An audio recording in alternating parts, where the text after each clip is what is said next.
Morning class. कल हम लोग यूलर्स के फॉर्मूले पे बेस्ड न्यूमेरिकल्स को देख चुके थे। हमने दो न्यूमेरिकल कल किए थे। हमने ये देखा था कि हम किस तरीके से अप्लाई करेंगे Euler formula depending upon the situation. जैसे सपोज कीजिए कल एक क्वेश्चन में गिवन था बोथ एंड हिंज्ड। उसके बाद एक क्वेश्चन करा था हमने जहाँ पे डिफरेंट एंड कंडीशन थी। एक कंडीशन थी बोथ एंड फिक्स्ड, एक कंडीशन थी one end fixed other end hinged. तो depending upon the fixity of column Euler formula will change, ठीक है, क्योंकि effective length will change for different end conditions. और ये जितना भी हमने क्रिपलिंग लोड की कल कैलकुलेशन की थी वो फॉर्मूला ही लॉन्ग कॉलम्स के लिए वैलिड है। तो हम लोग केवल उस फॉर्मूले से लॉन्ग कॉलम्स के लिए क्रिपलिंग लोड या बकलिंग लोड फाइंड कर पाएंगे। व्हाट इफ़ कि अगर शॉर्ट कॉलम हो या इंटरमीडिएट कॉलम हो तो हम क्वेश्चंस को कैसे सॉल्व करेंगे, किस फॉर्मूला को यूज़ करेंगे। तो उसी को आगे बढ़ाते हुए हम लोग रैंकाइन्स फॉर्मूला यहाँ पे आज पढ़ेंगे। रैंकाइन्स फॉर्मूला ज़्यादा लंबे कॉलम्स, इंटरमीडिएट कॉलम्स या फिर शॉर्ट कॉलम्स, इन तीनों कॉलम्स के लिए वैलिड है। इसके एक्सपेरिमेंटल रिज़ल्ट को जब एक्सपेरिमेंट परफॉर्म किया रैंकाइन ने तो उसका जो रिज़ल्ट ऑब्टेन्ड हुआ उससे ये फॉर्मूला एम्पेरिकल फॉर्मूला रैंकाइन ने इस्टेब्लिश किया था, which is given as 1/p is equals to 1/pc plus 1/pe।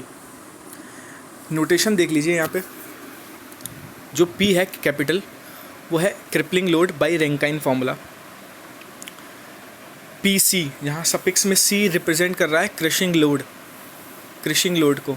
अगर क्रशिंग स्ट्रेस की वैल्यू सिग्मा c है और area of cross section area a है तो हम लोग जो लोड होगा क्रशिंग लोड उसको कैलकुलेट कर लेंगे sigma c into a। Generally for material sigma c की वैल्यू कांस्टेंट रहती है, तो जो हमारा क्रशिंग लोड है वो जनरली कांस्टेंट ही रहता है। नेक्स्ट है PE। E सफिक्स में रिप्रेजेंट कर रहा है यूलर किपलिंग लोड को, जो हम लोग यूलर फॉर्मूला से फाइंड कर चुके हैं पहले। उस फॉर्मूला को यूज़ करके जो हम लोड फाइंड करते हैं वो रिप्रेजेंट करेगा PE को। सो हमारा फॉर्मूला बना 1/PE, 1/P is equals to 1/PC plus 1/PE। PE कैसे कैलकुलेट करते थे, pi square EI upon LE square. यहाँ पे देखिए अब आप, अगर आपका शॉर्ट कॉलम है तो उसकी इफ़ेक्टिव लेंथ की वैल्यू क्या होगी, बहुत कम होगी। जब इफ़ेक्टिव लेंथ की वैल्यू कम होगी तो जो यूलर फॉर्मूले से हम लोग क्रिपलिंग लोड फाइंड करते हैं उसकी वैल्यू क्या होगी, बहुत ज़्यादा होगी, क्योंकि LE स्क्वायर डिनोमिनेटर में आ रहा है। तो जब LE स्क्वायर करेंगे किसी भी स्मॉल चीज़ का, जब हम स्क्वायर करते हैं तो वो और स्मॉल हो जाती है, और जब वो डिनोमिनेटर में होती है तो वो चीज़ ग्रेटर हो जाती है। तो जब LE स्मॉल होगा इस शॉर्ट कॉलम के लिए तो यूलर किपलिंग लोड बहुत ज़्यादा होगा। तो 1/PE क्या होगा, जब PE बहुत ज़्यादा है तो 1/PE क्या होगा, स्मॉल होगा, बहुत ही ज़्यादा स्मॉल होगा, क्योंकि PE बहुत ज़्यादा है तो 1/PE क्या होगा, बहुत ज़्यादा स्मॉल होगा एज़ कम्पेयर टू 1/PC। तो शॉर्ट कॉलम के केस में हम 1/PE को नेगलेक्ट कर देते हैं क्योंकि इसकी वैल्यू बहुत कम आती है इन केस ऑफ शॉर्ट कॉलम। तो शॉर्ट कॉलम के केस में जो रैंकाइन फॉर्मूला है अब वो क्या हो गया, 1/P is equals to 1/PC, ठीक है। तो ये मॉडिफाई हो गया फॉर्मूला फॉर शॉर्ट कॉलम। अगर लॉन्ग कॉलम है तो इफ़ेक्टिव लेंथ की वैल्यू बहुत ज़्यादा होगी, LE की वैल्यू बहुत ज़्यादा होगी। अब LE की वैल्यू ज़्यादा होगी तो यूलर फॉर्मूला से जो हम क्रिपलिंग लोड फाइंड करेंगे उसकी वैल्यू क्या होगी, स्मॉल होगी। जब PE की वैल्यू स्मॉल होगी तो 1/PE की वैल्यू क्या होगी, ज़्यादा होगी। या फिर इसको इस तरीके से समझें कि PE की वैल्यू जब बहुत कम होगी तो 1/PE की वैल्यू क्या होगी, बहुत ज़्यादा होगी। तो 1/PC की वैल्यू जो होगी 1/PE के कंपेयर में वो क्या हो जाएगी, नेग्लिजिबल, तो उसको नेगलेक्ट कर देंगे। तो लॉन्ग कॉलम, बहुत ज़्यादा लॉन्ग कॉलम के केस में क्या हो गया, ये फॉर्मूला मॉडिफाई हो गया, क्या हो गया 1/P is equals to 1/PE। यहाँ 1/PC नेगलेक्ट कर दिया। सिमिलरली हमने शॉर्ट कॉलम के केस में क्या किया था, 1/PE को नेगलेक्ट करा था। उसका रीज़न क्या था, LE बहुत कम था इसलिए PE बहुत ज़्यादा था। जब PE बहुत ज़्यादा था तो 1/PE क्या था, बहुत स्मॉल था, बहुत ही स्मॉल था एज़ कम्पेयर टू किसके, 1/PC के। तो हमने शॉर्ट कॉलम में 1/PE को नेगलेक्ट कर दिया था। हैंस तो हम कह सकते हैं कि हम लोग जो रैंकाइन फॉर्मूला है उसको शॉर्ट कॉलम और लॉन्ग कॉलम दोनों के केस में अप्लाई कर सकते हैं। ठीक है, तो अब हम लोग इस कॉलम को थोड़ा और मॉडिफाई करेंगे। देखिए 1/p is equals to 1/pc plus 1/pe। LCM ले लेंगे तो pc इंटू pe, नॉमिनेटर में pe प्लस pc। pc की वैल्यू क्या थी? Sigma c into A. तो मैं क्या करूँगा, जो 1/pe की वैल्यू थी, 1/p इज इक्वल्स टू क्या था? pe plus pc divide by pc into pe। तो मैं इसका रेसिप्रोकल कर दूंगा। रेसिप्रोकल क्या होगा इसका? p is equals to pc into p upon pe plus pc। अब मैं क्या करूँगा, डिनोमिनेटर में से pe से डिवाइड कर दूंगा। जब pe से डिवाइड कर दूंगा तो फॉर्मूला क्या चेंज हो जाएगा? pc, क्योंकि pe ऊपर भी था, ऊपर भी मैंने pe से डिवाइड करा, नीचे भी pe से डिवाइड करा, तो pe अपॉन pe तो 1 हो गया। तो फॉर्मूला मॉडिफाइड हो गया pc upon 1 plus pc upon pe। ठीक है, यहाँ रीज़न भी लिखा है, dividing the numerator and denominator by pe। अब मैं क्या करूँगा, pc की वैल्यू जो मैं ऊपर कैलकुलेट कर चुका हूँ which was sigma c into A, इसको यहाँ रिप्लेस कर दूँगा pc को। तो sigma c into A divide by 1 plus sigma c upon pe। अब pe के फॉर्मूला क्या होता है? General pi square E I upon L E square. I क्या होता था? A K square, where K is the radius of gyration होती थी। तो मैं अब आई की वैल्यू भी सब्सटीट्यूट कर दूंगा, ए के स्क्वायर। अब देखिए आप, ए के स्क्वायर मैंने सब्सटीट्यूट कर दिया, तो फॉर्मूला क्या हो गया? अब sigma C into A upon 1 plus sigma C into A divide by pi square E L E square आ गया ऊपर, और आई को सब्सटीट्यूट कर दिया ए के स्क्वायर से। एल ई का स्क्वायर और के का स्क्वायर, इन दोनों को एक जगह लेके मैंने इस टोटल में स्क्वायर कर दिया। और मुझे पता है सिलेंडरनेस रेशियो क्या होता है? एल ई अपॉन के, effective length upon least radius of gyration. ठीक है, और फॉर्मूला अब मेरा चेंज क्या हो गया? Sigma C into A upon 1 plus sigma C divide by pi square E into L E upon के का होल स्क्वायर। ठीक है, एल ई अपॉन के का होल स्क्वायर है, इसको मैं लैम्डा से चेंज कर दूंगा। लैम्डा मैंने क्या बोला, जब मैंने इसको लैम्डा से रिप्लेस करा तो लैम्डा क्या रिप्रेजेंट करेगा यहाँ पे? Slenderness ratio. और क्या करूँगा, sigma C upon pi square E को रिप्लेस कर दूंगा ए से। इस ए को मैं बोलूँगा रैंकाइन कांस्टेंट। तो अब मेरा फॉर्मूला क्या चेंज हो गया? Sigma C into A upon A plus lambda square. ए क्या है यहाँ पे? रैंकाइन कांस्टेंट है। रैंकाइन कांस्टेंट की वैल्यू जनरली क्वेश्चन में गिवन होती है, बट बाई चांस अगर गिवन ना हो तो आप इस टेबल से याद कर सकते हैं। For different material Rankine constant की वैल्यू डिफरेंट है, और क्रशिंग स्ट्रेंथ की वैल्यू भी उसके बराबर वाली टेबल में लिखी हुई है। देखिए रॉट आयरन के लिए जो क्रशिंग स्ट्रेंथ है न्यूटन पर एम एम स्क्वायर में, वो है 250, और रैंकाइन कांस्टेंट की वैल्यू है 1/9000। सिमिलरली कास्ट आयरन के लिए crushing strength 550, Rankine constant 1/1600। Mild steel के लिए 320 और 1/7500। टिम्बर के लिए 50 and Rankine constant 1/750।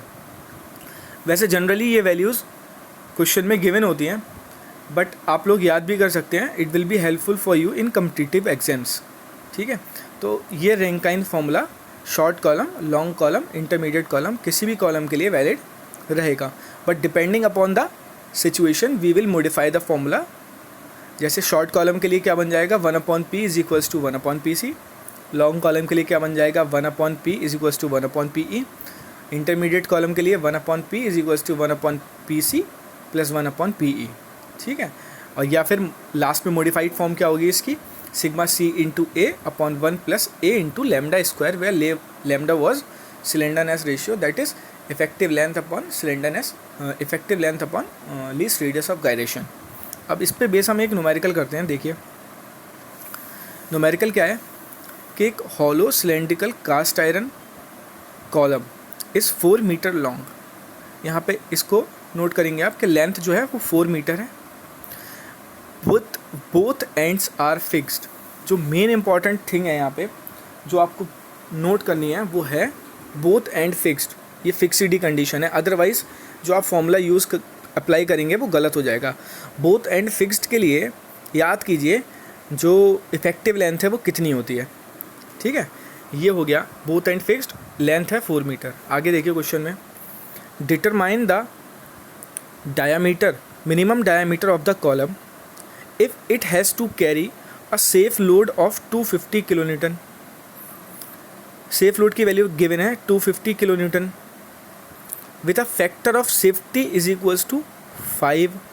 Safe load given है, फैक्टर ऑफ सेफ्टी गिवन है। लास्ट क्वेश्चन में मैंने क्या बताया था, फैक्टर ऑफ सेफ्टी बराबर ultimate load upon safe load या वर्किंग लोड। अल्टीमेट लोड क्या होता था, क्रशिंग लोड या क्रिपलिंग लोड, ठीक है। तो यहाँ से आपको दो चीज़ें मिली, पहला तो सेफ लोड या वर्किंग लोड कितना है 250 kilo newton, factor of safety given है क्वेश्चन में 5। Take the internal diameter as 0.8 times the external diameter, यानी डी नॉट और डी आई, एक्सटर्नल डायामीटर और इंटरनल डायामीटर का रिलेशन गिवन है which is D naught is equals D I is equals to 0.8 D naught, ठीक है। Take sigma C is equals to 550 newton पर M M square, यानी crushing stress की value given है, और Rankine constant भी given है 1/1600। किसके लिए था, ऊपर देख सकते हैं 1/1600 जो रैंकाइन कांस्टेंट था वो किसके लिए था, कास्ट आयरन के लिए था। यानी ये जो हमारा हॉलो सिलेंड्रिकल सेक्शन है ये कास्ट आयरन का बना है which is given in the question already, ठीक है। अब सॉल्यूशन देखिए आप, पहले हम लोग जो भी गिवन डाटा होता है उसको एक जगह एक्यूमुलेट कर लेंगे। Length was 400 mm, end condition both end fixed थी, इसके लिए effective length was L/2 where L was the original length of the column. तो ओरिजिनल लेंथ कितनी है हमारी 4 metre which is 4000 mm divide by 2, तो इफेक्टिव लेंथ आ गई हमारी 2000 mm। Safe load 250 kilo newton, partial factor of safety 5। अब यहाँ पे इसका साइन कन्वेंशन देख लीजिए, इसने एक्सटर्नल डायमीटर को कैपिटल डी बोला है, तो इंटरनल डायमीटर विल बी 0. क्योंकि 80% है एक्सटर्नल डायमीटर का, तो internal diameter will be 0.8 into D. Crushing stress is given in the question as 550 newton per mm square, और Rankine constant as 1/1600। Crippling load की value कैसे निकाल लेंगे, मैंने अभी आपको फॉर्मूला बताया था, factor of safety is equals to ultimate load upon safe load, या ultimate load upon working load, या फिर crippling load upon safe load, कुछ भी बोल सकते हैं। Crippling load will be 1250 kilo Newton, ठीक है। अब यहाँ पे देख लीजिए आप, क्रिशिंग स्ट्रेस जो है वो न्यूटन पर mm स्क्वायर में गिवन है, तो यहाँ पे जो हमारा क्रिपलिंग लोड है वो किलो न्यूटन में है, तो हम सिंप्लीफाई करने के लिए इसको पहले ही न्यूटन में चेंज कर लेंगे, तो इसको 1000 से मल्टीप्लाई कर देंगे। अब आप याद कीजिए, जो हमने अभी रैंकाइन फॉर्मूला देखा था वहाँ सिग्मा सी इंटू ए आता था। ए क्या होता था, एरिया ऑफ द कॉलम। तो एरिया ऑफ द कॉलम निकाल सकते हैं आप, क्रॉस सेक्शन कैसा है कॉलम का, हॉलो है, हॉलो के लिए फॉर्मूला क्या हो जाएगा, π/4 D naught square minus D I square. D naught कितना है डी, और डी आई कितना है 0.8 इंटू डी। तो यहाँ से रिलेशन जब हम अप्लाई करेंगे तो फाइनल जो हमें एरिया ऑफ कॉलम मिलेगा वो मिलेगा pi into 0.09 D square.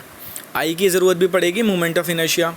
Moment of inertia कितना होता है, π/4 pi divide by 64 d4 d04 minus di4, ठीक है। तो यहाँ पे वैल्यूज़ पुट करेंगे तो moment of inertia comes out to be 0.009225 into pi into D की पावर 4, ठीक है। आई इज इक्वल्स टू क्या होता था, ए के स्क्वायर। आई पता है, ए पता है, least radius of gyration will be 0.32 D, क्योंकि देखो वहाँ डी स्क्वायर था आई में और यहाँ ए में था डी स्क्वायर, और आई में था डी की पावर 4। तो डी की पावर 4 जब हम इसको कट करेंगे तो ऊपर बचेगा डी स्क्वायर, और अंडर रूट है तो बाहर आ जाएगा डी। तो लीस्ट रेडियस ऑफ गायरेशन हमारी निकल के आती है 0.32 डी। बस अब अपना जो इक्वेशन थी according to Rankine's formula modified, वो क्या थी, sigma C into A upon 1 plus A effective length upon least radius of gyration का whole square. Effective length we know, least radius of gyration we know, sigma C we know, area we know, and जो हमारा safe load था उसको हमने crippling load में जब change कर दिया था तो वो भी हमें पता है कितना है 1250 किलो न्यूटन, जिसको हमने न्यूटन में चेंज कर दिया था। तो यहाँ से मुझको डायमीटर की वैल्यू कैलकुलेट करने के बाद मिलेगी 136.3 mm। अब ये कैपिटल डी को हमने डिनोट किया था एक्सटर्नल डायमीटर से, तो इंटरनल डायमीटर विल भी क्या होगा, इसका 80% यानी 0.8 इंटू 136.3 mm। Finally internal diameter comes out to be 109 mm। तो आपको इसी तरीके से एग्ज़ाम में क्वेश्चन को फॉलो करना है। सबसे पहले गिवन डाटा देखना है, फिर देखना है कि मुझे कौन सा फॉर्मूला लगाना है। अगर रैंकाइन कांस्टेंट गिवन होगा क्वेश्चन में, अगर कुछ भी नहीं गिवन हो, रैंकाइन कांस्टेंट गिवन है तो आपको पता है रैंकाइन फार्मूला लगाना है। अगर वो बॉल देता है स्पेशली लॉन्ग कॉलम है और बोलता है यूलर थ्योरी से करना है तो आपको यूलर फार्मूला लगाना है।